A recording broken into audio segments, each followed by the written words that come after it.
بسم اللہ الرحمن الرحیم۔ عزیز دوستوں، آج ہم سفر حکمت کے ایک ایسے باب کا آغاز کر رہے ہیں جو انسانیت کی سب سے بڑی خوشخبری ہے۔ ہمارے پیارے نبی حضرت محمد صلی اللہ علیہ وآلہ وسلم کی ولادت مبارکہ کا نورانی قصہ۔ آئیے دل کی گہرائیوں سے اس واقعے میں داخل ہوتے ہیں۔ اس وقت عرب کی سرزمین جہالت کے اندھیروں میں ڈوبی ہوئی تھی۔ انسان کا حق کھاتا تھا، لڑکیوں کو زندہ درگور کیا جاتا تھا، بتوں کی پوجا عام تھی، ظلم، فحاشی، شراب نوشی اور لاقانونیت ہر طرف پھیلی ہوئی تھی۔ انسانیت اپنی آخری سانسیں لے رہی تھی، دنیا رب کی رحمت کی منتظر تھی۔ ایسے میں اللہ رب العزت نے اپنے سب سے عظیم بندے کو دنیا میں بھیجنے کا فیصلہ فرمایا، ایک ایسا نبی جو انسانیت کو جہالت سے نکال کر علم و حکمت کی روشنی میں لے آئے۔ حضرت محمد صلی اللہ علیہ وآلہ وسلم کی پیدائش کا سال عام الفیل کہلاتا ہے۔ عام الفیل کا مشہور واقعہ یہ ہے کہ یمن کے بادشاہ ابرہہ نے خانہ کعبہ کو گرانے کی ناپاک کوشش کی تھی۔ وہ ہاتھیوں کی ایک بڑی فوج لے کر مکہ پر چڑھ آیا تھا، لیکن اللہ تعالیٰ نے اپنے گھر کی حفاظت کے لیے ابابیلوں کا لشکر بھیجا۔ انہوں نے ابرہہ کی فوج پر کنکریاں برسائیں اور وہ لشکر نیست و نابود ہو گیا۔ قرآن مجید کی سورۃ الفیل میں اسی واقعے کا ذکر موجود ہے۔ ایسی تاریخی سال میں اللہ نے اپنے آخری نبی حضرت محمد صلی اللہ علیہ وآلہ وسلم کو دنیا میں بھیجا۔ حضرت محمد صلی اللہ علیہ وآلہ وسلم کی ولادت 12 ربیع الاول سوموار کے دن صبح کے وقت مکہ مکرمہ میں ہوئی۔ آپ کا مبارک نسب قریش کے سب سے معزز اور پاکیزہ خاندان سے تھا۔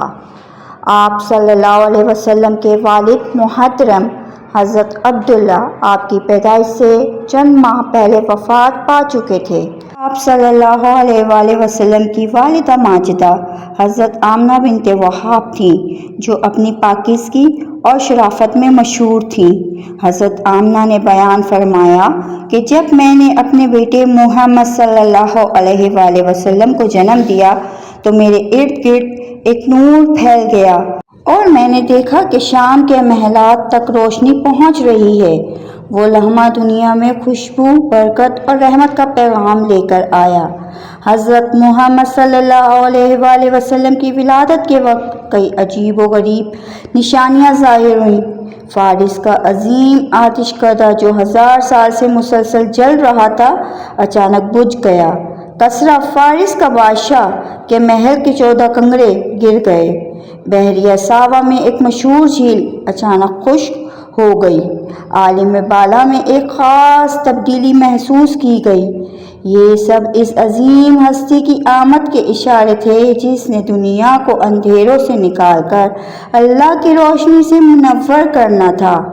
ولادت کے بعد حضرت آمنہ نے حضرت محمد صلی اللہ علیہ وآلہ وسلم کو قبیلہ بنی سعد کی ایک پاکیزہ خاتون حضرت حلیمہ سعدیہ کے حوالے کیا۔ عرب کے دستور کے مطابق بچے دیہاتوں میں صاف ماحول میں پروان چڑھائے جاتے تھے۔ حضرت حلیمہ سعدیہ کے گھر آتے ہی ان کے گھر میں برکتیں نازل ہو گئیں۔ ان کے جانوروں کا دودھ بڑھ گیا، کھیتوں میں خیر و برکت آ گئی۔ یہ سب اشارے تھے کہ آنے والے وقت میں حضرت محمد صلی اللہ علیہ وآلہ وسلم ساری دنیا کے لیے رحمت بن کر آئیں گے۔ حضرت محمد صلی اللہ علیہ وآلہ وسلم کی آمد سے ایک نئی صبح کا آغاز ہوا۔ اللہ تعالیٰ نے آپ کو رحمت للعالمین بنایا، نہ صرف عرب کے لیے بلکہ پوری انسانیت کے لیے۔ آپ صلی اللہ علیہ وآلہ وسلم کا پیغام تھا محبت، رحمت، عدل، مساوات، صبر اور ہدایت۔ آپ صلی اللہ علیہ وآلہ وسلم کی زندگی انسانیت کے لیے سب سے عظیم نمونہ ہے اور آپ کی سنت ہر دور کے لیے کامیابی کی کنجی ہے۔ آئیے دوستو، ہم حضرت محمد صلی اللہ علیہ وآلہ وسلم کی تعلیمات کو اپنی زندگی کا حصہ بنائیں۔ انہی کی سیرت سے، انہی کے راستے سے ہم دنیا و آخرت کی کامیابی حاصل کر سکتے ہیں۔